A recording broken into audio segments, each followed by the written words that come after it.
compartilhamento da minha tela para ver se está dando tudo certinho, tá bom? Beleza.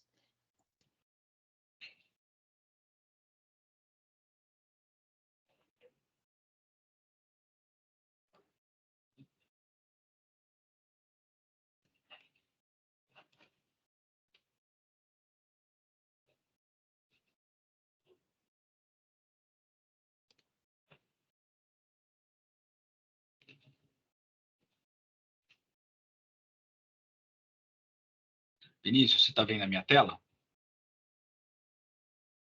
Tô vendo sim, Então, certinho. perfeito. Legal. Bom, vamos dar início aqui então. Boa noite a todos, boa noite ao palestrante também. Muito obrigado pela presença de todos, já agradeço. Quero relembrar, antes da gente começar a apresentação do nosso palestrante, uma prévia apresentação dele. Gostaria de lembrar a todos que só serão emitidos os certificados das pessoas que estão inscritas lá no Eventtree, que é a plataforma do evento, e que entrarem na live ou com e-mail cadastrado ou com o nome completo para identificação depois para confirmar presença nas lives. Então, começando aqui o dia de hoje, nossa quarta palestra sobre a terceira semana de Direito Digital.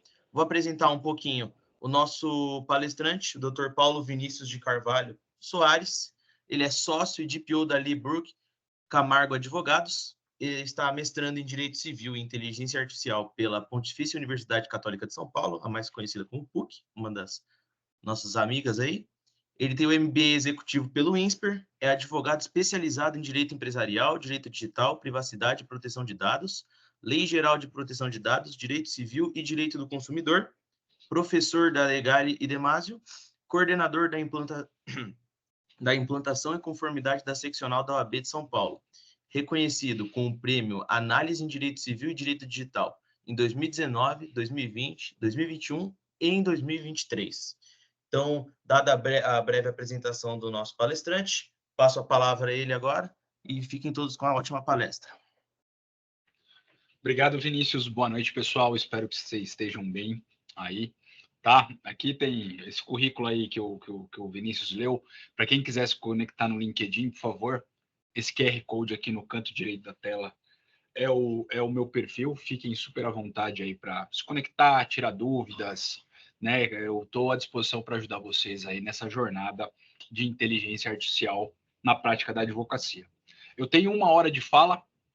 Eu pretendo usar 40, 45 minutos, pessoal, e depois eu deixo 15 minutos finais para perguntas, beleza?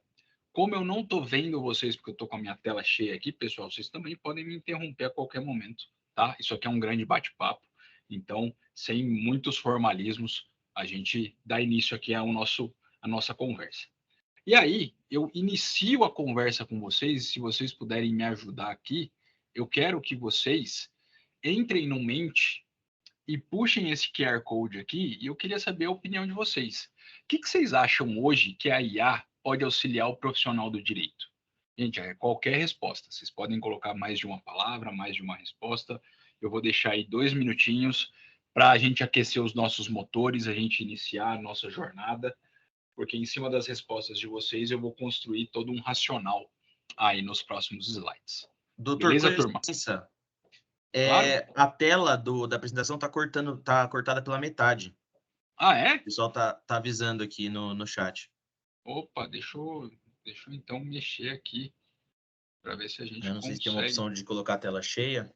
Está É, cortando a tá em tela metade. cheia aqui, mas deixa eu ir e voltar, então. Eu vou interromper o nosso compartilhamento, vou voltar aqui e vou iniciar o compartilhamento de novo. Vamos lá. Obrigado, Vinícius, pela indicação. Vamos ver agora. Aí, agora a gente está vendo. Deu Obrigado, viu, doutor? certo? Nota Agora tá, 10, vamos turma. ver. Vocês conseguem entrar aí no Mente?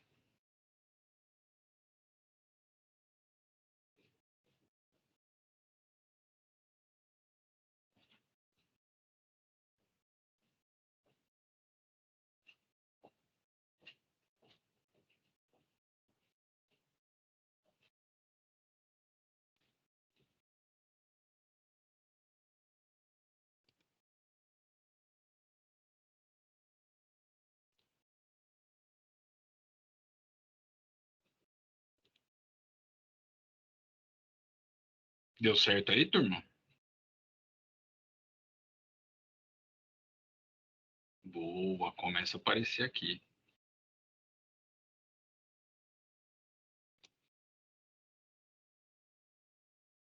Tem 2 respostas. Eu vou projetar aqui a tela do Mente para vocês verem as respostas de vocês.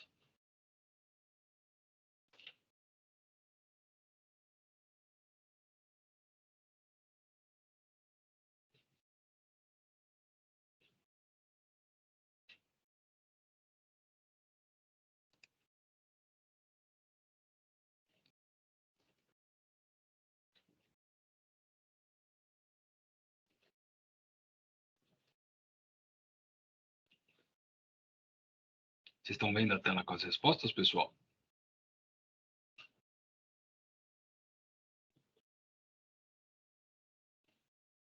Tá aparecendo aqui. Sim.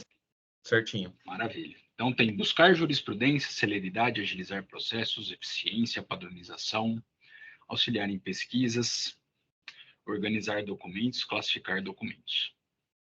E aqui alguém escreveu celeridade. Muito bom, pessoal.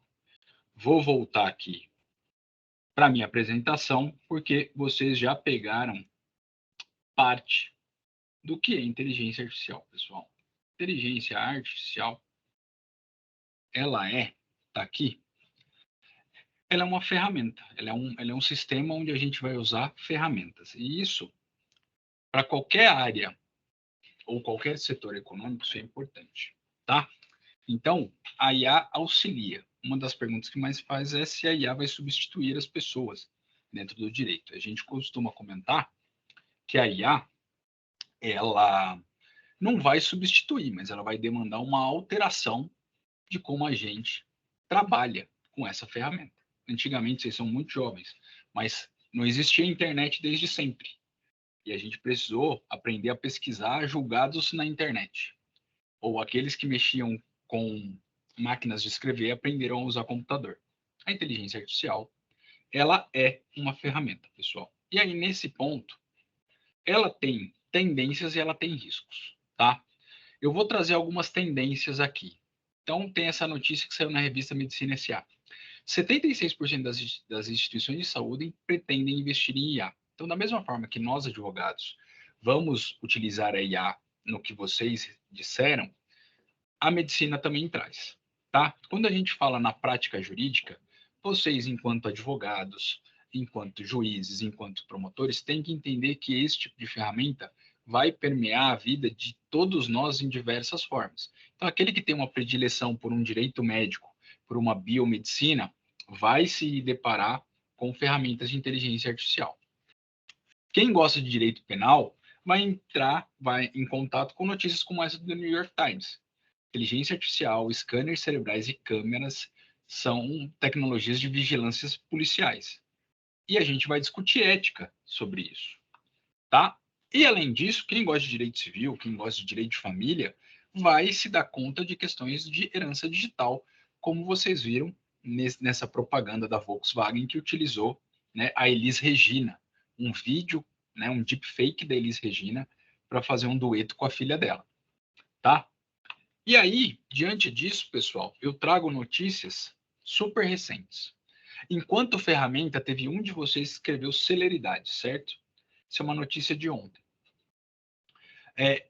Nas empresas relacionadas na Standard Poor's, lá dos Estados Unidos, que é como se fosse o Ibovespa deles, eles tinham, em 1990, eles precisavam de uma média de 8, 9 pessoas para fazer $1 milhão.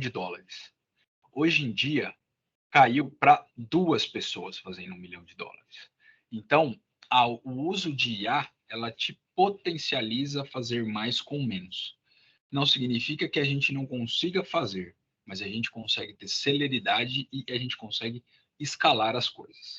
Um outro ponto que a gente tem que ter aqui no dia a dia é que IA tem tido um crescimento e tem tido uma evolução exponencial. Não sei se vocês viram ontem, mas lançaram o GPT-4o, que é o 4 Omni, que é o que suporta textos, imagens e áudio. Então, a gente tinha o 3.5, tinha o GPT-4, hoje a gente está no GPT-4o. 4.0. E a Google, no Gemini, que é o ChatGPT deles, apresentou ontem o projeto Astra e o projeto Veo, entendeu? Que eles vão criar modelos de textos e vídeos. Tudo isso, pessoal, são ferramentas, tá? Tudo isso a gente apresenta como ferramentas de autoprocessamento computacional derivado de uma grande base de dados, tá? Tendo em vista que a gente tem isso, eu trouxe esse ponto. E eu acho que aqui, para todos vocês, cabe a reflexão. Os seres humanos, eles podem fazer tudo que a inteligência artificial é capaz de fazer, só que a gente não consegue fazer isso em escala. Então, se juntar Tainá, Larissa e o Matheus aqui, às vezes eles vão conseguir triplicar a força de trabalho. Mas se você tiver uma inteligência artificial auxiliando os três, você vai conseguir fazer isso 300 vezes mais rápido. Entenderam? Então, essa é a utilização enquanto ferramenta que a gente tem que ter. Eu vou trazer muitos exemplos de vocês da esfera privada, tá? Para que vocês entendam como isso funciona e como a gente tem aplicado isso no escritório. Deixa eu só passar o slide aqui. E isso aqui, óbvio que não com um robô humanoide, mas essa imagem foi criada por inteligência artificial, isso passa a ser uma realidade. Então, eu citei aqui a Tainá, Larissa e o Matheus, mas eu posso colocar Tainá, Larissa e a Beatriz com um robô humanoide auxiliando vocês no dia a dia. Alguém já teve contato com o Leonardo AI, que é essa ferramenta de criação de imagens? Vocês têm trabalhado com esse tipo de ferramenta? Vocês têm procurado ver o que tem de novo? Esse é o primeiro ponto que eu recomendo a vocês. Entrem em redes sociais, Instagram, TikTok, tem muita gente falando sobre esse tipo de inteligência artificial. Por quê? Quando eu falo que inteligência artificial é uma ferramenta, é ideal que vocês saibam do que essas pessoas estão trabalhando e o que as ferramentas são capazes de fazer para abrir a cabeça de vocês para aquelas respostas que vocês me deram lá no Mente, no início do nosso bate-papo. Beleza? Então, como é que a gente fala de inteligência artificial, pessoal? Inteligência artificial ela demanda 3 coisas para ter um resultado melhor. Primeira coisa são dados. A gente precisa ter dados estruturados. Então, leis como a Lei Geral de Proteção de Dados Pessoais, a Lei do Cadastro Positivo, a Lei da a autodeterminação informativa determinada lá na Constituição Federal, tudo isso aqui trata de dados. A questão algorítmica é algo que está sendo hoje discutida pela OCDE, pela IA, pela União Europeia, pelo Canadá, pelos Estados Unidos, para a gente regular os algoritmos, tá? E a gente precisa ter gente sabendo utilizar a inteligência artificial, fazendo a pergunta certa, fazendo o prompt certo, para ter um resultado melhor. E aqui eu já convido a vocês a ter alguns insights sobre como dá para trabalhar com a inteligência artificial enquanto ferramenta, ou seja, quando eu tenho um pool de dados no meu escritório, na minha repartição pública, será que eu consigo emitir relatórios com insights melhores?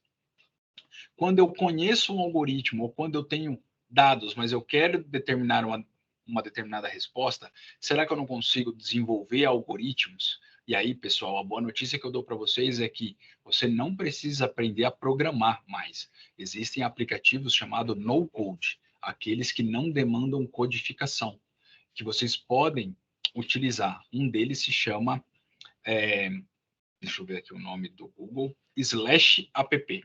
Vocês vão ver que vocês são capazes de criar pequenos aplicativos com base em algoritmos sem ter que escrever uma linha de código. E sabendo fazer o prompt certo, você também alcança um resultado melhor. Então, vocês, enquanto advogados, têm que pensar nesses 4 pontos. Beleza, pessoal? Dúvidas até agora? Posso seguir?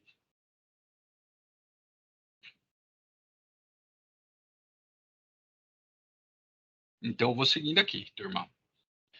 Como é que a gente visualiza? Isso aqui é um ensaio, é um esquema para que a gente possa entender como funciona uma inteligência artificial.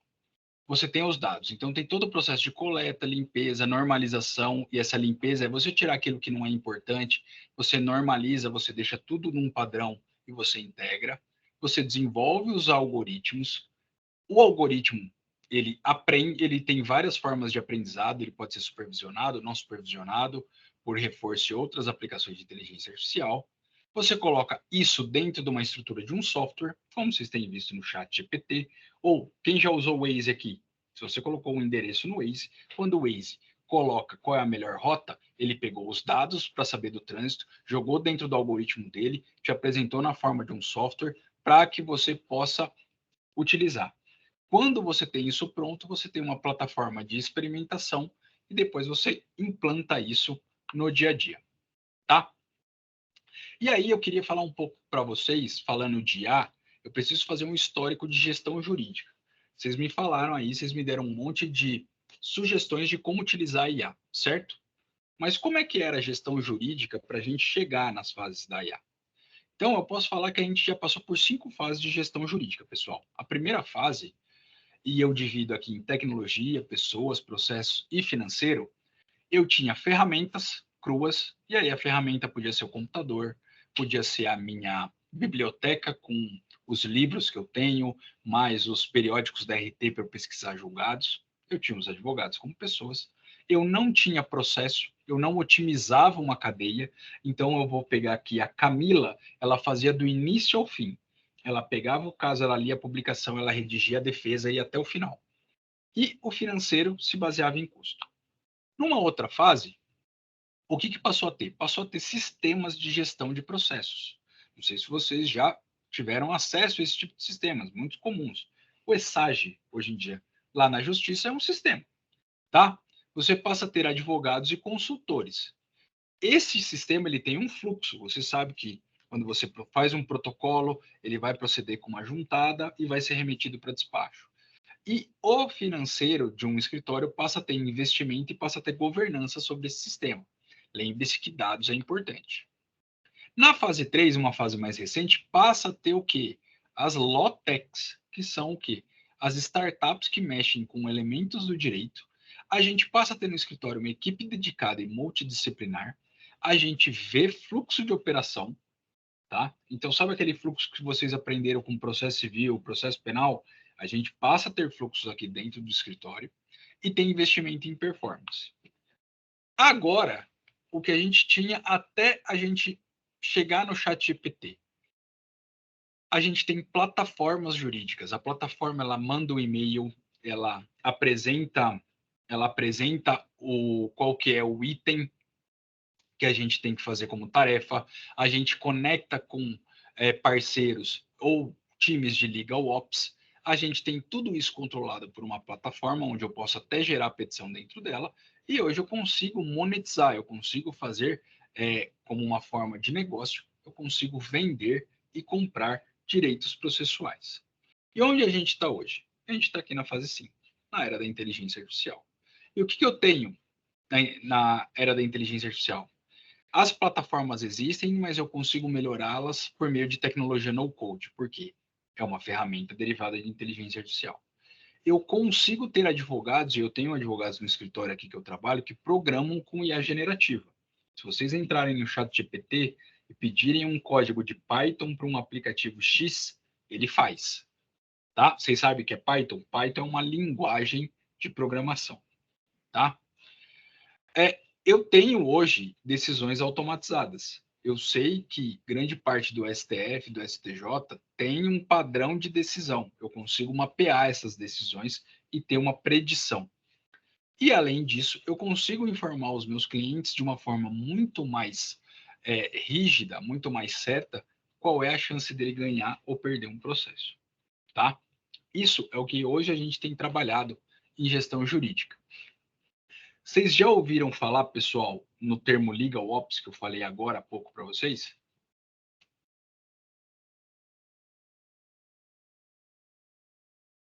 Legal Ops, pessoal, é um conjunto de processos e atividades profissionais que possibilitam os departamentos jurídicos atenderem seus clientes. Pode ser o quê? Tecnologia, treinamento, pode ser inteligência de negócio, pode ser um gerenciamento financeiro, uma questão de gerenciamento de vendas e de fornecedores. Eu posso ter uma questão de governança. Eu posso ter uma otimização de práticas. Tudo isso, gente, envolve o direito, mas não necessariamente demanda um advogado. Isso significa que eu, enquanto advogado, se eu tiver acesso a elementos de inteligência artificial, eu vou conseguir fazer tudo isso sem demandar novos custos ou novas pessoas. Tá claro? E aí eu trago para vocês aqui um relatório dessa empresa, dessa consultoria chamada Gartner, que diz quais são as 5 prioridades que os times de legal e de compliance devem ter em 2024. E aí o primeiro é você ter uma expansão legal e de compliance dentro da empresa. Você precisa entender e garantir que você está em conformidade com o uso de dados, por exemplo. Tá? O outro é você fortalecer a gestão de terceiros. Por quê? Se você não consegue identificar o que o terceiro faz, você não consegue ter a clareza e ter a segurança de um procedimento que envolva não só proteção de dados, mas inteligência artificial. O terceiro ponto é você desenvolver uma estratégia para acompanhar um novo ritmo regulatório. Vocês já estudaram a questão da LGPD, vocês já devem ter estudado ou estão acompanhando todas as questões relativas ao PL 2338, que está tratando de inteligência artificial. Esse aqui é o item 3. O 4 é você garantir uma orientação equilibrada entre risco e benefício comercial. Vocês que são mais jovens, na advocacia empresarial, pessoal, você não pode dizer não para tudo, senão você inviabiliza o negócio. Você tem que ser um facilitador. Você tem que buscar ajustar o melhor da companhia, aonde ela quer chegar, dentro de limites, né, legais. Mas dizer não toda hora inviabiliza negócio. Então, garantir, né, essa orientação equilibrada é muito importante. E, por fim, você tem que criar treinamentos de conformidade personalizados. Não adianta você soltar todo mundo para usar ferramentas de inteligência artificial se eles não sabem qual é o potencial da ferramenta, tá? E aí, eu perguntei para vocês aqui quem trabalha e quem já mexeu com o ChatGPT. Falei do aplicativo do Google, do Gemini, né? Mas hoje a gente tem mais de 50 ferramentas só para a área jurídica, entendeu? No GPTE. Se vocês entrarem e procurarem GPTE, vocês vão ver aqui, eles criaram mais de 50 formas e ferramentas utilizando inteligência artificial. Por isso que 50 não, 5 mil, eu estou falando bobagem, olhem aqui em cima. Então, é importante que vocês saibam que todo dia alguém está criando alguma ferramenta nova com IA. A grande questão é a gente saber onde a gente usa essa ferramenta, tá? Aqui são uns exemplos de aplicativos que a Forbes apresentou. Ó, para produtividade, o ChatGPT, o Claude, o DeepL, o Perplexity, o Notion, tá? Para quem quer fazer para aprendizado, o Sana e o Synesthesia. Quem quer fazer com infraestrutura, quem quer fazer um modelo de hub, tudo isso aqui tem os seus players, tá? O ideal é que vocês saibam que existe. E aí, falando na inovação, pensando no dia a dia de vocês, como é que a gente aplica a IA generativa? Teve gente que escreveu criação de documentos. Também ela vai servir para atividades de gestão, para sugestão de estratégias e para planos de ação. A grande questão é como eu realizo os aprendizados diversos, tá? Por quê? Com um grande volume de dados, e a IA generativa ela pode adquirir um conhecimento sobre diversos temas jurídicos. O ponto é que se vocês fizerem um uso indiscriminado, isso pode gerar problemas. Eu não sei se vocês viram, teve um advogado lá nos Estados Unidos que ele mandou fazer uma petição via ChatGPT. E essa petição ela criou um julgado que não existia. E o juiz do caso, ao analisar a petição, viu esse julgado, viu que era um julgado falso, um julgado que não existia, não só indeferiu, como mandou abrir um processo disciplinar contra esse advogado, tá? Então, de novo, a ferramenta você tem, você só precisa entender como se aplica. Perfeito? Pessoal, dúvidas? Então, vamos seguir aqui. E aí eu vou dar alguns exemplos do que a gente está fazendo no escritório aqui, do qual eu sou sócio. Vocês estão vendo esse videozinho aí acontecendo? Isso aqui é um fluxo automatizado de ofícios. O que a gente pegou? Pegou, nossa, será que a inteligência artificial é capaz de ler um documento em PDF? É. Será que ela é capaz de extrair os dados desse documento para a gente colocar no nosso sistema e cadastrar um ofício? Sim. E será que, com base nesses documentos, ele cria um ofício? Cria. E hoje a gente tem um fluxo automatizado de ofício. Então, algo que eu precisava, às vezes, de 5, 6, 7 pessoas, hoje eu tenho por meio de uma resposta automática. Então, aquelas pessoas que antes faziam ofícios, a gente está treinando para outras tarefas mais complexas. Tá bom? Uma outra forma que a gente tem aqui, mediação e acordos. Hoje a gente tem um agente virtual via WhatsApp, vocês já devem ter visto isso. Só que qual que é a diferença do nosso? A gente colocou uma inteligência generativa para que ela responda e entenda as emoções da pessoa, entenda se ela está querendo realmente fazer um acordo. E não é como vocês já devem ter visto em outras opções, como numa empresa de telefonia celular, que você fala assim, disque 1 para contratar não sei o quê, digite 2 se você quer cancelar, entendeu? Aqui você vai conversando e a gente é capaz de entender se a pessoa quer uma proposta de acordo, a partir do momento que ela está e ela declara que ela quer realizar um acordo, um dos nossos advogados entra em contato para fechar o acordo.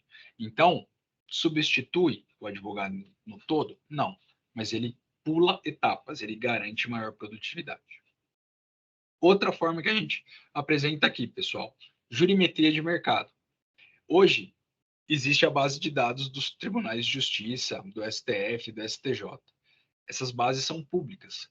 A partir do momento que as Lawtechs e algumas delas trabalham com acesso para a gente saber qual é a decisão, aonde ela aconteceu, a gente consegue fazer perguntas para a inteligência artificial para eu saber se a empresa 1, a empresa 2, a empresa 3 de um determinado setor, será que ela tem mais ações ou menos ações? Onde estão essas ações? Entendeu? Quem tem mais ações por ano? Qual é o tipo de objeto das ações? Tudo isso é uma análise que o advogado moderno tem que ter para entregar isso ao seu cliente, para você saber qual é a tese que você vai utilizar com mais ou menos frequência. Porque se no Rio Grande do Sul você tem um êxito com base em determinado argumento, mas esse argumento não funciona em São Paulo, não adianta você repeti-lo. Você tem que entender aquilo que convence o juiz. E hoje já existe tecnologia para isso, tá? Um outro elemento aqui que a gente fala é a questão de condenação. Ó, sua média de condenação, eu analisei 2.273 casos e eu vi que a condenação máxima que um cliente tomou foi de 15 milhões, a mínima de 15 mil e a média é de 100 mil reais. Como eu posso fazer, com base nisso aqui, uma proposta de acordo ideal para um determinado caso ou uma alçada para esse determinado caso? Vocês estão vendo que eu estou trazendo elementos para vocês que fogem ao direito. Até agora eu não falei de tese, eu não falei de processo civil, eu não falei de um artigo de lei, mas tudo isso vai permear o dia a dia do advogado moderno, porque vocês vão ter que ter acesso a esse tipo de análise para que vocês possam indicar qual é a melhor estratégia para o seu cliente, tá? Claro, até agora, pessoal, dúvidas? Como eu só estou vendo o Vinícius aqui, os demais estão com a câmera fechada, eu estou seguindo pelo Vinícius. Então, se o Vinícius falar que para, eu paro, senão eu continuo aqui, tá? Mas nem só de contencioso vive o advogado. Vamos supor que vocês vão trabalhar com a questão legislativa, vocês vão ser assessores legislativos, vocês vão trabalhar em consultoria, e vocês querem saber quantos casos ou quantos projetos de leis tem sobre um determinado tema. Isso também a gente é capaz de fazer e entender se um caso já está indo para pauta para uma votação na Câmara, no Senado, se recebeu uma emenda, se essa emenda ela faz referência a um outro projeto de lei. Isso é muito importante. A gente sabe que no Brasil a gente tem uma quantidade absurda de leis, leis municipais, estaduais e federais, e fazer esse tipo de monitoramento, às vezes, para um determinado cliente é importante. Vou dar um exemplo do que a gente tem aqui. A gente trabalha para algumas empresas de mobilidade, aquelas que você pega um app e você pede um carro para você se deslocar de um ponto A para o ponto B. E esse tema ainda está sendo regulamentado aqui no Brasil. Tem diversos projetos de lei. Então, o ideal é que a gente monitore. Vocês estão vendo aqui na tela a questão do marco legal para a indústria de jogos eletrônicos. Vocês jogam jogos de computador? Vocês gostam disso? Vocês compram skin? Vocês gastam uma graninha com isso aí? Isso é algo que está sendo, hoje, muito discutido. E tem inteligência artificial dentro dos jogos? Com certeza tem. Como ela está captando os dados de milhões de pessoas que hoje jogam FIFA, Counter-Strike, entendeu? Para não só oferecer uma experiência de jogo melhor, mas também para eles lucrarem enquanto empresa. Vocês já pararam para pensar sobre isso? Tem um projeto de lei. E enquanto advogados, vocês têm que pensar nisso. Como é que vocês, enquanto jogadores, vão estar protegidos, mas como é que você também vai permitir um desenvolvimento tecnológico da indústria de jogos? Só um dado para vocês. A indústria de jogos no mundo hoje, ela fatura de 2 a 3 vezes mais do que toda a indústria da música e do cinema juntos. Então, isso aqui tem muito dinheiro na mesa, turma. Se vocês quiserem estudar esse tema no futuro, esse é um tema que traz muito retorno para o advogado. Beleza? Dando seguimento aqui, a gente também criou um projeto para um cliente nosso, tá aqui é a 99, para a gente desjudicializar. A gente quer impedir que novos processos cheguem no judiciário.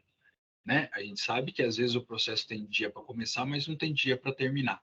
Já melhorou bastante. Os juízes têm julgado, eles têm metas para encerrar processos, para dar sentença, mas a gente quer evitar que a questão judicial aumente. Como é que a gente faz? A gente criou uma plataforma onde a gente faz uma mediação gerenciada por inteligência artificial. Isso a gente apresentou na FENALO, que é uma feira de gestão de direito para vocês, que ocorre aqui em São Paulo todos os anos, e esse projeto ganhou um prêmio, tá? Como um projeto de desjudicialização, tá? E aí, falando um pouco do contexto mundial, falei de ferramenta, falei como é que se atua, por exemplo, aqui em um escritório de advocacia, falei que a gente pode fazer acordo, obviamente a gente pode gerar petição, mas a gente precisa regular a IA, tá? E aí, esse é um movimento mundial. E a gente, quando fala em inteligência artificial, a gente precisa olhar os princípios da OCDE. Quando a gente fala no desenvolvimento de inteligência artificial, sempre a gente tem que falar que, em primeiro lugar, vem o homem. Então, para quem já jogou aqueles jogos onde a inteligência artificial tenta acabar com os homens, ou já assistiu um Exterminador do Futuro, isso aqui é um valor essencial. Você sempre, na regra do seu algoritmo, tem que colocar o homem na frente. Você tem que respeitar o Estado de Direito, os direitos humanos, os valores democráticos e a diversidade, tá? Não sei se vocês já entraram na Netflix, mas tem um documentário chamado Encoded Bias, tá? Que é o caso de uma cientista de Massachusetts que ela viu que um determinado sistema de reconhecimento facial que tinha na cidade de Boston, ele só servia para identificar pessoas brancas e não identificava pessoas negras. Ou quando identificava, identificava com falhas. Por quê? Quem treinou essa inteligência artificial não respeitou diversidade. Só treinou a inteligência artificial por meio de reconhecimento de pessoas brancas. E isso é um problema. Porque se a gente não traz a diversidade para dentro do contexto da inteligência artificial, pessoal, a gente tem o que a gente chama de opacidade. Quando eu traço um determinado viés do mundo e coloco isso por meio de um código ou por meio de uma base de dados que não foi tratada de uma forma correta, de modo a representar o mundo como ele é, isso pode trazer problemas. E aí eu peço a atenção de vocês, porque o Brasil é um país multicultural, multirracial. Quando a gente trata questões de inteligência artificial, diversidade, sustentabilidade tem que estar no dia a dia da discussão sobre inteligência artificial. Para a gente, enquanto titulares de direitos, a gente tem que ter o direito à transparência e explicabilidade. A gente também tem que entender qual é a robusteza e quem faz o sistema tem que garantir segurança e proteção em cima dos dados que estão sendo tratados. Eu preciso ter responsabilidade e prestar contas, quando necessário, sobre os meus sistemas de inteligência artificial. Eu preciso permitir um crescimento inclusivo e um desenvolvimento sustentável. tá bom? E aí, quando a gente fala no dia a dia de quem vai trabalhar com inteligência artificial no direito, muitas das vezes a gente vai ter que trabalhar com políticas, tá? Porque nem tudo vai ser regulado pela lei. Não vai ter uma lei de IA para jogos eletrônicos, uma lei de IA para reconhecimento facial, não vai ter uma lei que envolve IA para geração de documentos dentro de escritórios de advocacia. Então, você precisa entender como é que se desenvolve uma IA, você precisa garantir o fomento do ecossistema. Diante desses dois itens, você tem que prever políticas para os ecossistemas de IA, treinar as pessoas e possuir, se possível, ferramentas de cooperação internacional para você ter uma IA confiável. E aí, pessoal, eu vou falar um pouquinho do cenário brasileiro sobre o projeto de lei da governança, né, e inteligência artificial.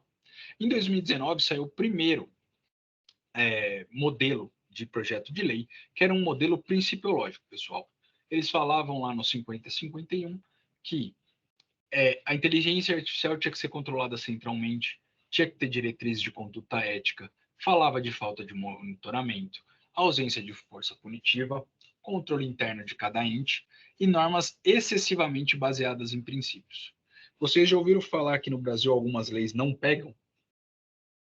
É exatamente quando ela tem uma base excessivamente principiológica, porque não determina nem direitos, nem deveres e não tem sanções. É exatamente o que o PL 2338 visou corrigir. Ela foi feita de uma forma aberta e compartilhada, nós tivemos mais de 20 audiências públicas. A gente colocou poder punitivo governamental e privado, teve uma regulação conjunta e demanda governança em rede. Tá? E o principal, as normas são aplicadas ao contexto com fundamentação no risco. E aí, falando do projeto, e hoje vou acelerar aqui o meu ponto, por que esse projeto de lei é importante, pessoal? Porque ele tem que garantir um desenvolvimento científico e tecnológico por meio do uso da inteligência artificial. A gente sabe que as pessoas vão usar a inteligência artificial, como já vem usando, como eu dei o caso do Waze. Quem pede, vamos lá, um pedido no aplicativo do McDonald's, vai ter um cupom lá que é mais barato, baseado nas suas preferências, tem IA, tá? Não sei se vocês sabiam, e se vocês gostam de Burger King, mas 51% das vendas do Burger King hoje são por meio de aplicativo do iFood. Exatamente porque eles sabem os dados dos seus clientes para oferecer propostas, né, de compra muito mais concatenadas aos gostos das pessoas. Então, eu não posso impedir a inteligência artificial, mas eu tenho que garantir a centralidade, o respeito aos direitos humanos, o desenvolvimento da personalidade, a proteção ao meio ambiente, a igualdade, o desenvolvimento tecnológico e a livre iniciativa. Tá? E aí, pessoal, como é que eu delimito o grau de risco de um sistema de inteligência artificial? E isso aqui eu quero que vocês levem para um contexto de um escritório, tá? Toda vez que eu utilizar dados, eu utilizar inteligência artificial, e isso possa causar danos físicos, psicológicos, sociais, econômicos ou ambientais, isso tem que gerar uma bandeira vermelha para vocês. Além disso, tudo aquilo que é uma aplicação de uso excessivo, aquilo que fere direitos humanos, que gere uma discriminação, não pode nem ser utilizado, tá? E aí, para a gente falar de categorização, deixa eu ver se eu não passei um slide. É isso mesmo. Eu quero vir para esse slide aqui, porque depois eu quero ouvir vocês. Vocês têm que entender, quando o risco é inaceitável, segundo esse projeto de lei, é quando há riscos significativos para direitos humanos, democracia ou ao Estado de Direito e não existem medidas de mitigação, tá? Risco elevado, quando há riscos significativos desconhecidos, mas existem medidas de mitigação. E risco moderado, quando, apesar de existir riscos, eles não são significativos e existem medidas de mitigação apropriadas. E aí eu vou fazer 3 perguntas para vocês e eu quero que vocês me respondam aí por voz. Um sistema de inteligência artificial que controla spam no e-mail de vocês, vocês classificariam como qual desses 3 riscos? Moderado, elevado ou inaceitável?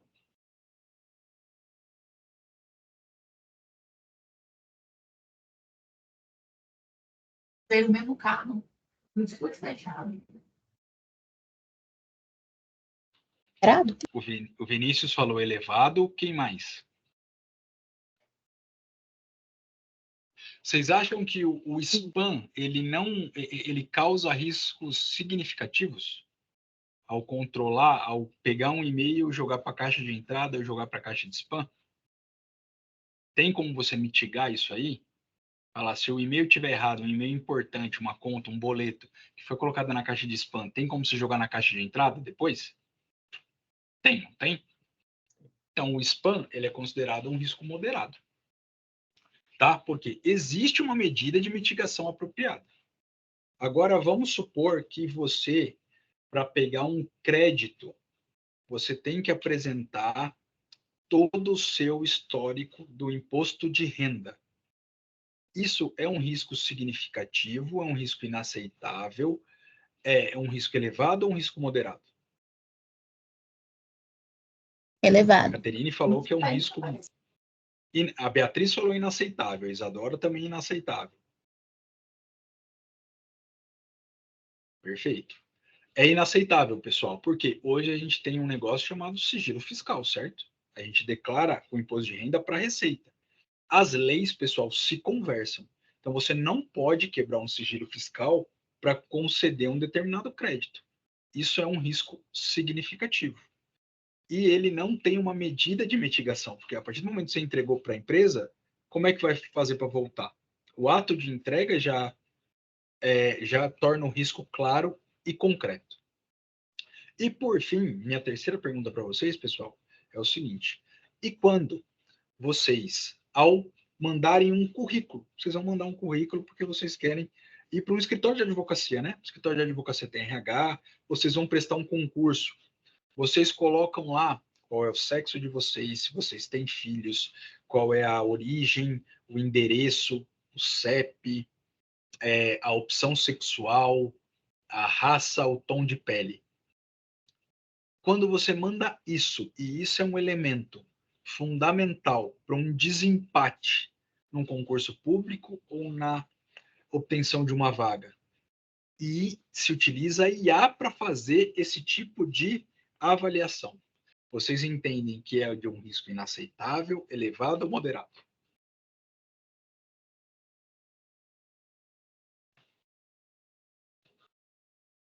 Beatriz falou inaceitável.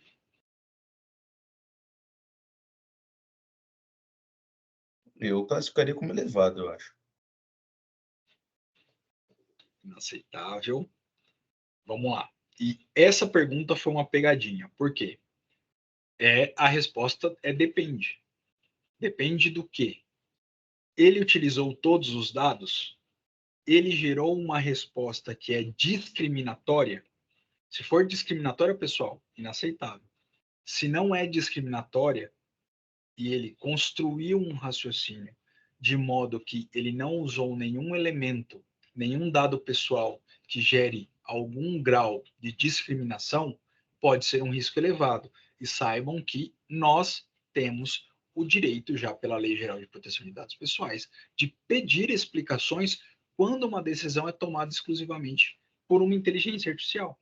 Então, tem uma medida de mitigação. Você pode pedir a revisão, fala, não, então foi isso, eu quero que você revise, porque não é bem assim. Então, eu quis trazer 3 elementos, porque o advogado que trabalhar com inteligência artificial, que trabalhar numa regulação de inteligência artificial, ele tem que entender o que está por detrás, dentro desse raciocínio, para que vocês possam entender e fazer uma consultoria para um monte de empresa que vai trabalhar com isso e não está levando esse tipo de coisa em consideração. Beleza? E aí, o que vocês têm que pensar em termos de LGPD com inteligência artificial? Né? O tratamento de dados ele sempre tem que ser de acordo com a LGPD. A adoção de medidas de privacidade tem que ser desde um início de uma ferramenta de inteligência artificial. Então, eu vou fazer uma pergunta para vocês. Vocês estão lá usando o chat GPT para fazer uma defesa, uma notificação, e tem os dados do seu cliente. Você coloca os dados do seu cliente no GPT? Sim ou não? E me coloquem o porquê sim ou o porquê não.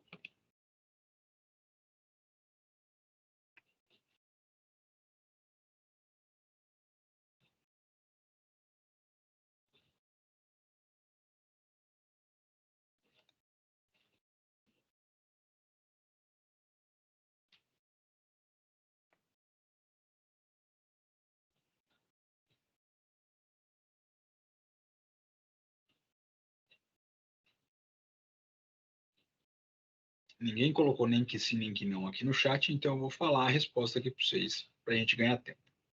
Vocês não devem colocar os dados pessoais do seu cliente. Por quê? Porque você tem certeza de onde os dados do seu cliente vai parar dentro do GPT lá na frente? Alguém lê os termos de uso e serviço? O ideal, então, é que você faça uma utilização responsável. Você tem que ter uma adoção de... Perfeito, ó, o Vinícius aqui, ó. Porque você tem que adotar técnicas que minimizem o uso de dados pessoais. Estava aqui na tela a resposta para vocês, entendeu? Vocês têm que saber quais são, vocês têm que separar os dados e organizar os dados para você obter os resultados do sistema e ter medidas adequadas de segurança da informação, desde a concepção até a operação. Beleza?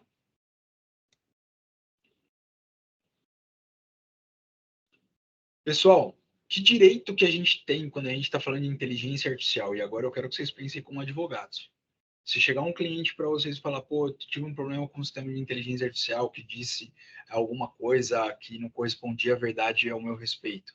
Todo mundo aqui vai ter direito a uma informação prévia, vai ter um direito de receber informações claras e adequadas, de solicitar a revisão de decisões tomadas basicamente por inteligência artificial. Você vai ter o direito de não ser submetido a decisões tomadas unicamente por sistemas de IA, vai poder pedir a revisão humana, você tem o direito de não ser discriminado, você tem o direito de ter os dados pessoais tratados de acordo com a legislação e também ser tratados de forma transparente e de forma segura.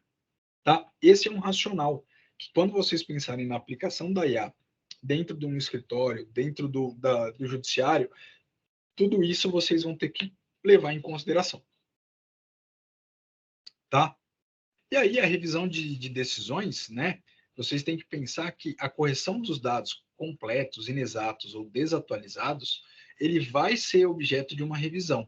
Você vai poder fazer uma contestação para que você tire qualquer inferência discriminatória e razoável ou que atente contra a boa honra e boa fé. Lembra? Essa é exatamente o ponto que eu falei da questão do currículo. Tá? Teve uma discriminação, você vai ter esse direito. Tá? E aí, o que vocês podem trabalhar? Várias empresas de vários setores, como eu coloquei para vocês, vão utilizar IA, certo? Vocês, se trabalharem num consultivo, vocês podem fazer uma política, tá? Para garantir o uso de inteligência artificial generativa de forma ética, transparente e responsável. Pô, mas da onde você tirou isso, Paulo? O projeto de lei, nos artigos 19 a 21, fala que a gente vai ter que trabalhar dessa forma.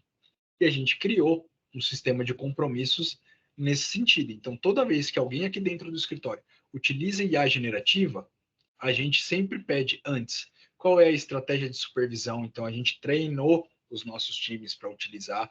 A gente tem um sistema de melhoria contínua. Então, toda vez que tem uma nova versão do GPT, a gente verifica qual é o risco que isso tem, a gente dá a transparência para os nossos clientes quando a gente vai usar ou não, tá? E a gente tenta sempre desconstruir vieses.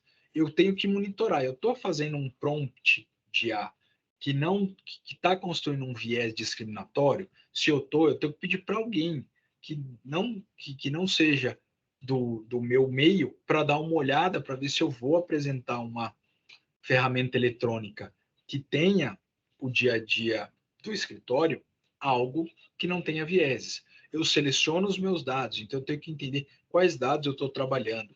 Eu tenho que ser transparente, eu tenho de novo que dar treinamento e elaborar uma avaliação de impacto algoritmo quando necessário.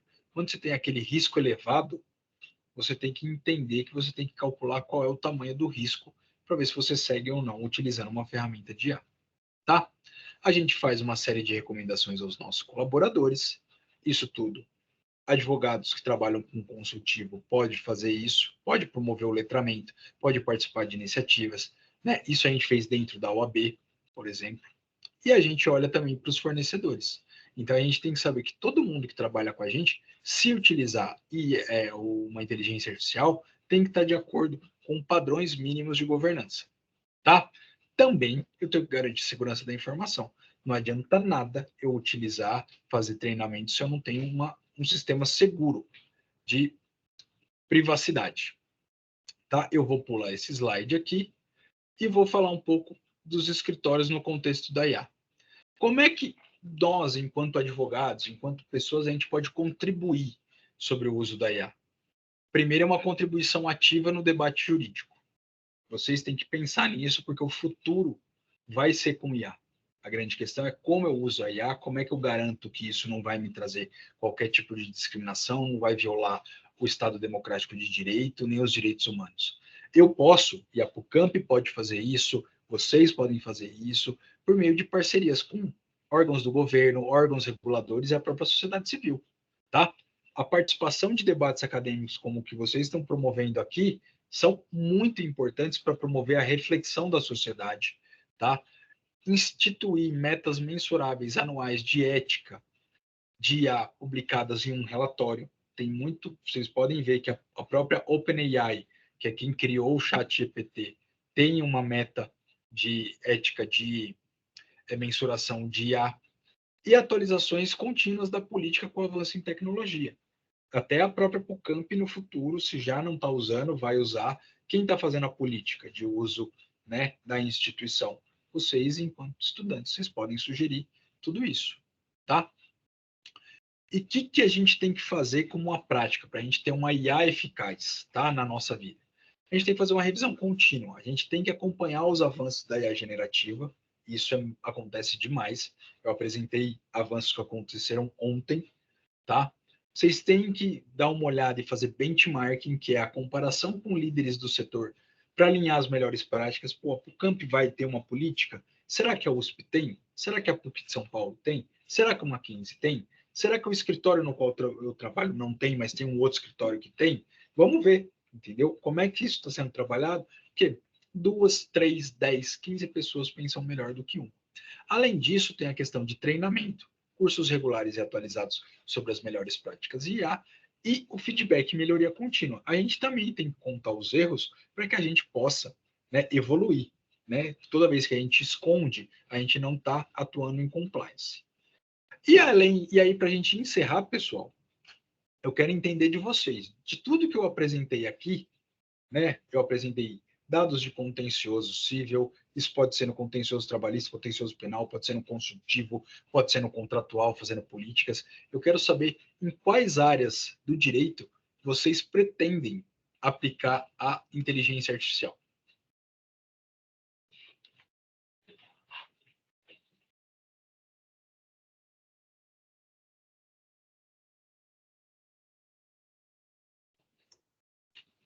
É por mensagem ou é por microfone?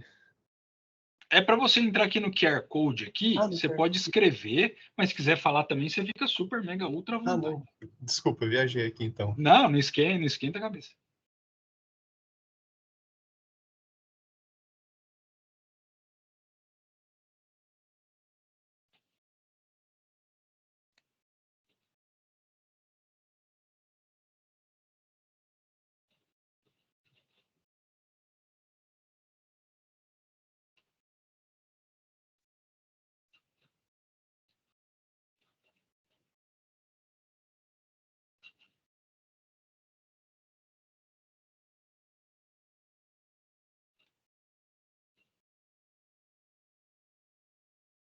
Escrever aqui todas de diferentes formas.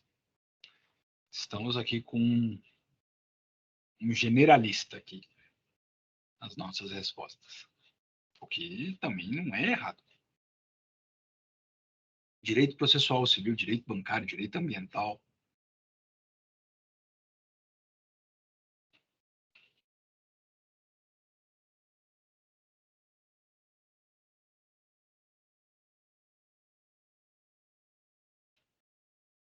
Ó, o direito ambiental tá forte aqui, hein?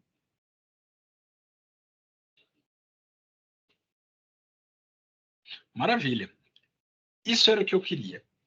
Eu queria mostrar para vocês, pessoal, que a inteligência artificial, ela tem diversas formas.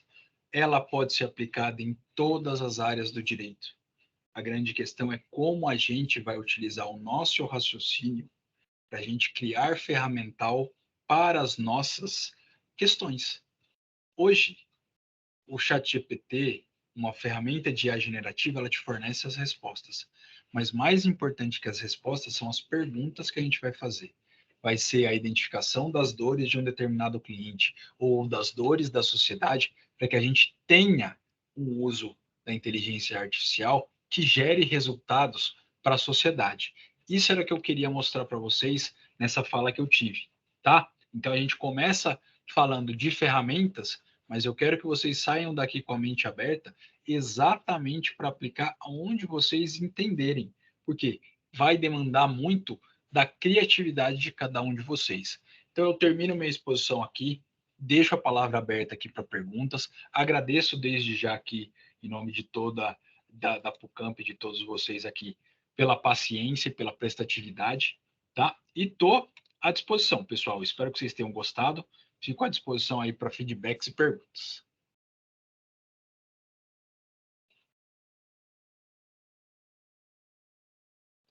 Muito obrigado pela palestra, doutor. Tem uma pergunta que Vamos lá. apareceu quando você estava falando dos escritórios, porque tem um parente próximo da família que ele tem um escritório e ele fala sobre a diferença que está sendo nos tribunais entre os escritórios maiores e os escritórios pequenos nas preparações para as audiências, como está sendo com o uso da inteligência artificial, que ele falou que o escritório dele está investindo muito nisso, pesado, contratando profissionais, fazendo sistemas mais sofisticados.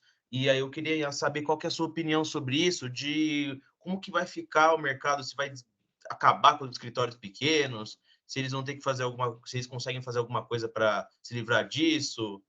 Queria saber a sua opinião sobre isso. Excelente pergunta, Vinícius. Eu acho que é uma pergunta de mercado. Vamos lá. Os grandes escritórios estão investindo pesadamente. Só para vocês terem noção, aqui dentro do nosso escritório, a gente tem 780 pessoas. Dessas 780, 40 pessoas são programadores. E a gente contratou no último mês 3 desenvolvedores só para desenvolver inteligência artificial. Por quê? Como vocês mesmos disseram, isso aumenta a produtividade. Mas isso não significa que o mercado é só feito por grandes escritórios, né? A OAB de São Paulo, para vocês terem uma ideia, fez o censo dos advogados e 80% dos advogados do estado de São Paulo tem um escritório, entendeu? Unipessoal, que é dele. Ele trabalha sozinho, entendeu? Então, eu não acredito, Vinícius, que a inteligência artificial é feita só para os grandes escritórios. A inteligência artificial é feita para todo mundo. Se todo a pergunta do milhão é como cada um vai utilizar das ferramentas, entendeu? Que gera uma grande produtividade? Gera, mas é uma produtividade que tem que ser responsável. Voltando a falar da OAB, nós temos a relação, né, de confidencialidade entre cliente e escritório. Então, você não pode ficar colocando tudo na inteligência artificial sem saber onde isso vai parar. Você tem que fazer um uso responsável. Mas, se os escritórios pequenos, né, vamos dizer, não colocarem os seus olhos sobre a necessidade de implantação de ferramentas de IA, muito provavelmente a competição vai ser mais dura, tá? Mas volto a dizer, tudo vai do perfil de escritório e do perfil de cliente. Tem muito cliente que é pessoa física que quer ter o contato com o seu advogado, que quer ir lá e tomar um café, e isso pode acontecer, enquanto tem escritórios que vão trabalhar para grandes conglomerados, que têm milhares de ações, e aí as ferramentas de inteligência artificial vão ser outras, né? Mas o ideal é que todo mundo saiba que a gente está passando por uma revolução, algo muito semelhante ao que aconteceu na internet. Tá? Quem não tinha internet consultava lá revistas dos tribunais no livro e depois a gente hoje usa toda uma série de sistemas e tem produtividade, é a mesma coisa utilizando de ferramentas de inteligência artificial. O que a gente precisa é regular esse ponto, tá?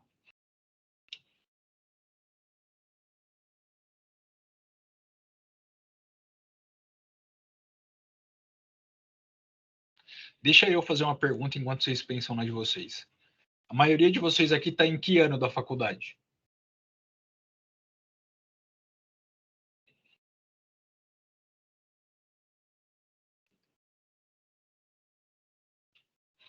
A Isadora está no terceiro. Tudo no terceiro, primeiro ano, ó. Tem gente aqui que está no início da jornada. Entendeu? Sétimo período. Legal, pessoal. Então vocês vão passar por muita coisa. Eu já tenho 20 anos de formado. Eu entrei quando o Código Civil de 16 foi trocado pelo de 2002. E eu acredito que muitos de vocês vão pegar a reforma do novo Código Civil. Um dos temas que eu sugiro que vocês deem uma olhada é sobre a questão da inclusão do livro de direito digital no Código Civil. Isso é uma novidade. Quando eu estudei, nem se falava em provas digitais, herança digital, e tudo isso vocês vão estudar aí durante a faculdade. Tá? Qual que é o mote desse meu ponto? É que a gente começa estudando na faculdade e não vai parar nunca mais.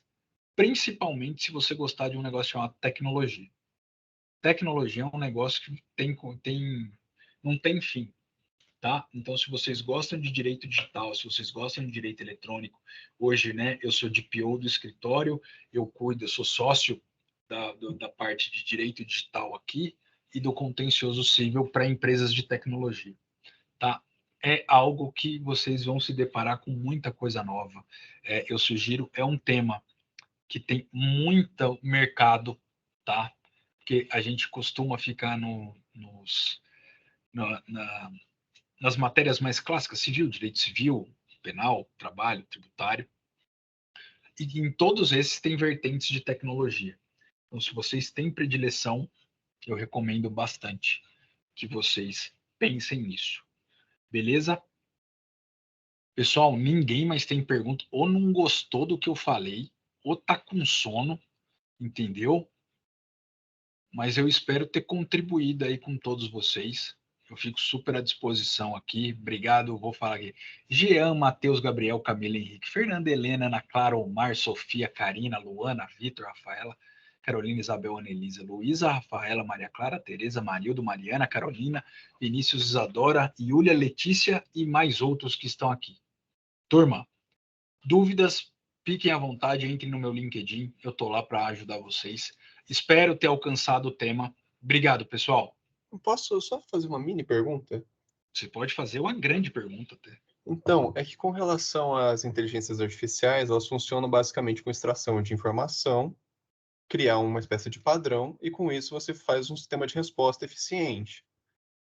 O que eu queria aproveitar para perguntar é como impedir de surgir um possível mercado de informações, que nem nós já temos hoje em dia com redes sociais, no próprio meio do direito, porque muitos advogados têm um acesso à informação absurdo do cliente. E isso vai ser disponibilizado em servidores de inteligências artificiais. Como que pode impedir um vazamento de informação? Vamos lá. Só pergunta excelente, Jean. Qual que é o ponto? Hoje a gente já tem norma que impede isso, né? Existe a confidencialidade na relação advogado-cliente, está lá no Estatuto da OAB. O que precisa é ter fiscalização e treinamento do advogado para que ele não pegue essa quantidade massiva de dados de um determinado cliente e jogue numa inteligência artificial, né? Esse é o ponto. O grande problema é que, enquanto eu estou falando isso aqui para vocês, tem uma série de advogados que estão fazendo exatamente isso que você falou. Enquanto a gente não tiver uma lei que regule o uso de inteligência artificial de uma forma severa, tá? Que aplique punições, que tenha fiscalização, Jean, a gente só vai conseguir ter esse efeito garantindo que a disseminação da informação, fazendo a governança, conversando sobre inteligência artificial, tá? Porque se a gente não tiver uma lei que realmente fiscalize, a gente vai estar à mercê das reflexões de quem usa, tá? E a gente sabe que isso no Brasil é bastante difícil, vamos assim dizer. Respondi sua pergunta contento? Muito bem, ficou excelente a resposta. É exatamente o que eu queria ouvir. Muito obrigado. Nada. Tem mais perguntas aqui? Não. Então é isso. Vinícius, estou à disposição, cara. Você manda aí. Se ninguém tem nenhuma pergunta, quer dizer que o senhor foi muito claro aí na sua palestra e foi esclarecedor até demais. Se ninguém tem nenhuma Será? dúvida. Então tá bom. Então, Foi uma palestra e tanto. fico à disposição, pessoal. Então, obrigado, gente. Desejo a vocês aí todo sucesso aí na jornada acadêmica de vocês, tá? Na jornada profissional. Estamos super à disposição. Quero dizer que o escritório, apesar de ter base em São Paulo, a gente contrata o pessoal de todo o Brasil, inclusive de Campinas. Então, quem quiser aí tiver interesse em estagiar, trabalhar com isso, a gente está super aberto. Beleza, turma? Muito obrigado, doutor. Lembrando todo mundo aí, novamente, do recado do começo, para a emissão de certificados, todos inscritos. Quem não tiver mais nenhuma pergunta, a gente já se despede do doutor aí. Muito obrigado pela palestra, viu, doutor? Desculpa Isso. qualquer coisa. Nada, esquenta a cabeça. Vinícius, Ninguém eu mais queria tem só nenhuma aproveitar pergunta, para eu acho. comentar. Eu acessei a live por um link externo, por causa que na hora que eu tentei acessar pelo link do Eventbrite, ele estava dando erro. Mas eu acho que se você acessou com o seu e-mail, Eu acessei com o meu e-mail, sim. então ele conta a presença, porque puxa a tabela daqui do Teams mesmo. Ah, tá. Então tá tranquilo. Não tem problema, não. Isso conta como horas para vocês no currículo? Horas complementares, E da essas faculdade. horas complementares, hein? Importantes, né? Importantes, pessoal. Então tá bom, turma. Um abraço para vocês, viu? Até mais. Muito Boa obrigado, noite. doutor. Tchau, tchau. Boa noite. Tchau.